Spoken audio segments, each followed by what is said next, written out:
ফেনী ৩ আসনের সাবেক এমপি অবসরপ্রাপ্ত লেফটেন্যান্ট জেনারেল মাসুদ উদ্দিন চৌধুরীকে গ্রেপ্তার করেছে ডিবি। তাকে ডিবি কার্যালয়ে রাখা হয়েছে। সেখানে আছেন সহকর্মী মোহাম্মদ সোহাগ বিশ্বাস। সরাসরি জানাচ্ছেন এ ব্যাপারে বিস্তারিত। সোহাগ, নিশ্চয়ই আমাকে শুনতে পাচ্ছেন। সোহাগ, মাসুদ উদ্দিন চৌধুরীকে আদালতে কখন তোলা হবে বা তোলা হবে কিনা এ ব্যাপারে কোনো খবর জানতে পেরেছেন কিনা?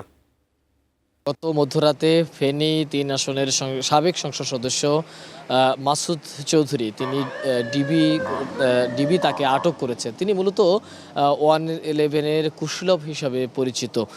তাকে আটকের পরই রাতেই আসলে ডিবি কার্যালয়ে নিয়ে আসা হয়েছে এবং এখন পর্যন্ত তিনি ডিবি কার্যালয়ে রয়েছেন। আমরা যতটুকু জানতে পেরেছি যে দুপুর নাগাদ তাকে আদালতে তোলা হতে পারে। এছাড়া এই মাসুদ চৌধুরীর বিরুদ্ধে 5টি মামলা রয়েছে। হত্যা মামলা, দুদকের মামলা সহ মোট 5টি মামলা রয়েছে তার বিরুদ্ধে।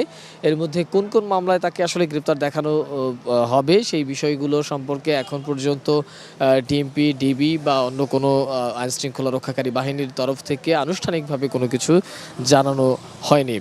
মূলত মধ্যরাতে ডিবি প্রধান শফিকুল ইসলামের নেতৃত্বাধীন একটি দল গভীর রাতে বাড়িধারা ডিওএইচএস এলাকায় অভিযান পরিচালনা করেন এবং ওই সময় ওই এলাকার 2 নম্বর লেনের 153 নম্বর বাড়ি থেকে সাবেক এই এমপিকে আটক করা হয়।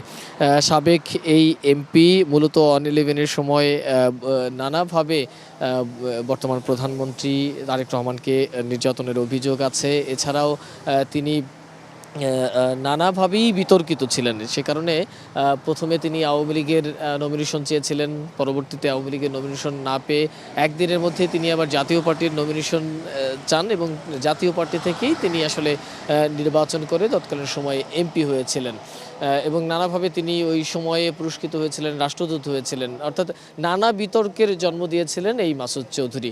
সে কারণে রাজনীতিতেও বেশ গুরুত্বপূর্ণ এবং তাকে দুপুর নাগাদ আদালতে তোলা হলে কোন কোন মামলায় তাকে গ্রেপ্তার দেখানো হয় পুরো বিষয়টি আসলে পরিষ্কার হবে। বান্না।